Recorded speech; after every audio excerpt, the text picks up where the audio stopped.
Siempre que se acerca la fecha del orgullo, hay gente que empieza a cuestionar la necesidad de seguir celebrándolo. O incluso peor, se empieza a cuestionar las propias libertades por las que luchó la comunidad LGTBI durante todos estos años. Lo peor es que muchos de los que lo hacen argumentan que lo hacen en favor de la libertad.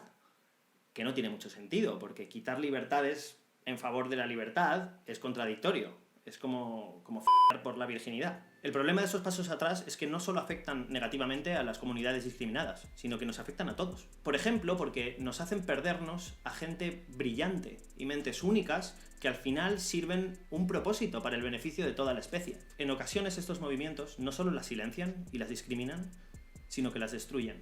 Por eso es buen momento para recordar a un científico, filósofo, criptoanalista y matemático que fue crucial para todas nuestras libertades porque luchó contra la mayor amenaza que hemos tenido en el siglo XX, los nazis. Lo revelador de su historia es que a pesar de defender nuestras libertades y nuestros derechos y salvar millones, literalmente millones de vidas, su país le dio la espalda, lo discriminó y le condenó solo por un pequeño delito.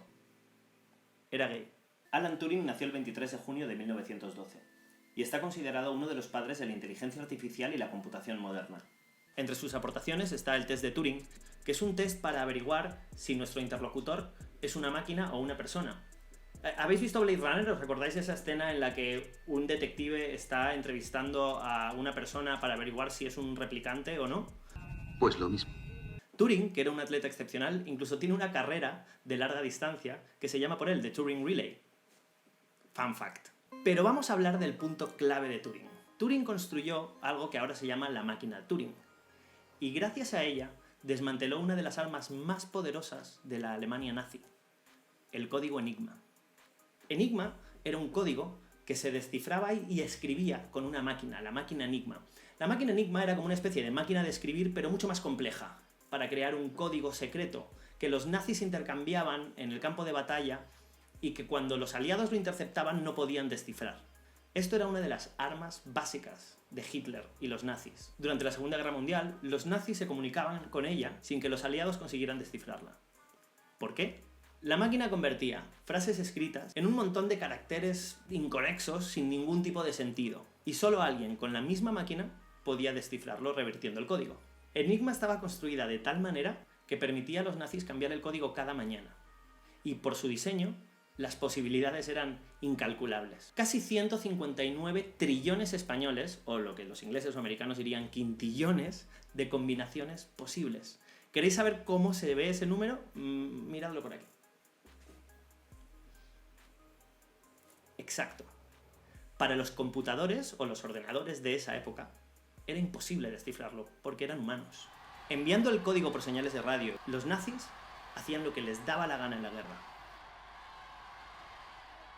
Si lo consiguiesen descifrar, los aliados podían averiguar el posicionamiento de los enemigos, dónde estaban los barcos, entregas de armas, incluso anticiparse a las emboscadas. Pero claro, no había manera.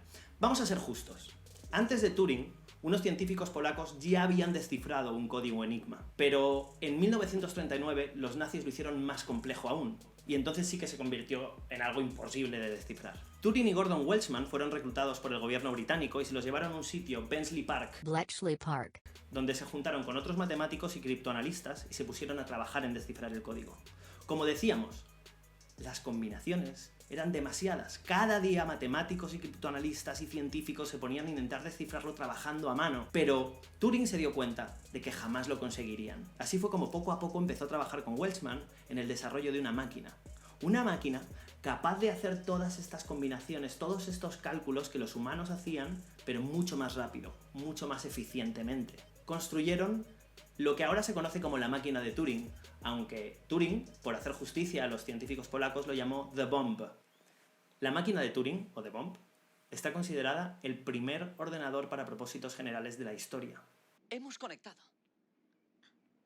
¿Cómo estás? ¿Tú? Estupendamente. Exacto. Turing construyó el primer ordenador. ¿Cuál fue el resultado? Bueno, pues gracias a la máquina de Turing, conseguían descifrar el código que antes era imposible en tan solo 20 minutos. Si queréis ver cómo funciona la máquina, os voy a dejar un enlace a unos vídeos en los que explican muy bien el funcionamiento y la cantidad de combinaciones que había. Por ejemplo, los 3 rotores, realmente los nazis tenían 5 en su poder y los podían ir cambiando y tenían que recibir una nota de cómo colocarlo exactamente en cada una de sus máquinas para poder enterarse de qué es lo que pasaba. Bueno, Cuando Turing descifra el código, la guerra cambia para siempre. Para que os hagáis una idea, según el historiador Sir Harry Hinsley, Turing habría reducido la duración de la guerra en al menos 2 años, pero según sus cálculos realmente en 4. Eso significa que la guerra no habría acabado hasta 1949. Ahora calculemos la cantidad de vidas que salvó Alan Turing y su equipo. Cada año en la Segunda Guerra Mundial morían 7 millones de personas. Si Turing redujo la guerra en 2 años, significa que habría salvado 14 millones de personas. Pero es que si hubieran sido 4, serían 28 millones de personas. Vamos a hacer números. 28 millones de personas eran más de la mitad de la población de Reino Unido en aquella época. Y esos 7 millones de personas muertas al año son la cantidad de habitantes que hay en la Comunidad de Madrid. Y pensemos en esto un momento, porque precisamente Madrid, la Comunidad de Madrid en España, está planteándose, por ejemplo, trasladar las fiestas del orgullo gay a la Casa de Campo, a un sitio donde literalmente no moleste. No solo eso, se están planteando incluso dejar de celebrarla. Pero volvamos a Turing, volvamos a lo que pasó con él. Al terminar la guerra, Turing volvió a Inglaterra y siguió trabajando como asesor de criptología con el gobierno británico, hasta que un día, por un robo en su casa, su vida dio un giro infernal. Por aquel entonces Turing, que tenía 39 años, tenía una relación con un hombre, Arnold Murray, un joven de 19, que le dijo que podría conocer a la persona que había entrado a robar a su casa. Obviamente, como haríamos cualquiera, Turing se decidió a denunciar los hechos. Al llegar la policía y ponerse a investigar, descubrieron el romance de Turing y su amante. Lo que se había convertido en una investigación sobre un robo en una casa, se convirtió en una investigación sobre lo que ellos llamaban un delito de indecencia. En aquella época era ilegal ser gay en Inglaterra. El padre de la inteligencia artificial, de la computación moderna y el hombre que salvó a millones de personas estaba siendo juzgado simplemente por amar a lo que ellos consideraban la persona o el género equivocado. Fiel a sus principios, ya que él declaró que no consideraba estar haciendo nada malo, Turing no negó la relación. Fue condenado a una pena de prisión, pero al declararse culpable, se le ofreció una alternativa: un arresto domiciliario o libertad condicional a cambio de una castración química. El 8 de junio de 1954, la señora de la limpieza entró en casa de Turing y encontró su cuerpo sin vida en la cama. Se había quitado la vida envenenándose con cianuro. A su lado había una manzana mordida. Aunque no la analizaron, todo apunta a que Turing echó cianuro en la manzana y fue con ella con lo que se envenenó. Aparte de la poesía, por el hecho de que Turing eligiese la manzana para quitarse la vida, que en la religión cristiana representa no solo la tentación, sino el hambre de conocimiento, hay como un misterio sin resolver del que mucha gente habla, diciendo que es un homenaje encubierto de uno de los grandes cerebros de la computación y la informática a la persona que la inventó, o digamos que por lo menos sentó las bases de la computación moderna y de la inteligencia artificial. Ese homenaje está escondido delante de nuestros ojos. Puede que lo estés viendo ahora mismo, de hecho. Y si no lo tienes delante de los ojos, lo tienes detrás de la pantalla, o si estás en una cafetería o en una oficina, es muy probable que lo tengas delante. La manzana mordida de Apple. Además, en el logo original, la manzana llevaba los colores del arco iris, que son los colores de la bandera gay. Tendría sentido que fuese un homenaje de Jobs y de su equipo a la persona que cambió el rumbo de la historia en la informática. La historia de Turing no solo es importante por lo que nos afecta a nivel personal, descubrir que una persona como él, un héroe de guerra, fuese maltratado de esa manera por su país y por el resto de personas por una ley injusta que nunca debió existir. También nos ayuda a darnos cuenta de que estas son cosas que siguen pasando. A lo largo de toda la historia de la humanidad, hemos estado sufriendo lo mismo, desde Galileo siendo condenado por hereje solo por descubrirnos la realidad del universo en el que vivimos, a la cultura inca, en la que astrónomos y agricultores, de los cuales podríamos haber aprendido mucho, fueron arrasados por infieles o salvajes. ¿Qué habría pasado si hubiesen descubierto la homosexualidad de Turing antes de contratarle para formar parte del equipo de Bletchley Park? ¿Os imagináis?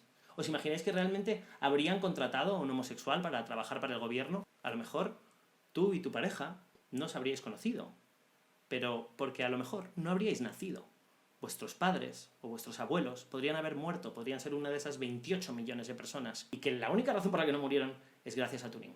Si queréis investigar más en la historia de Turing, os dejo unos cuantos enlaces de donde he sacado la información. En Revisor hemos hecho una lista de otras figuras del colectivo LGTBI que han destacado tanto en la ciencia como en la tecnología. Espero que os haya gustado el vídeo. Si es así, por favor, dadle al like, comentad lo que queráis. Si no te gusta, dale al dislike. Gracias por estar ahí. Mi nombre es Rodrigo Tramona y espero veros más a menudo. Hasta la próxima.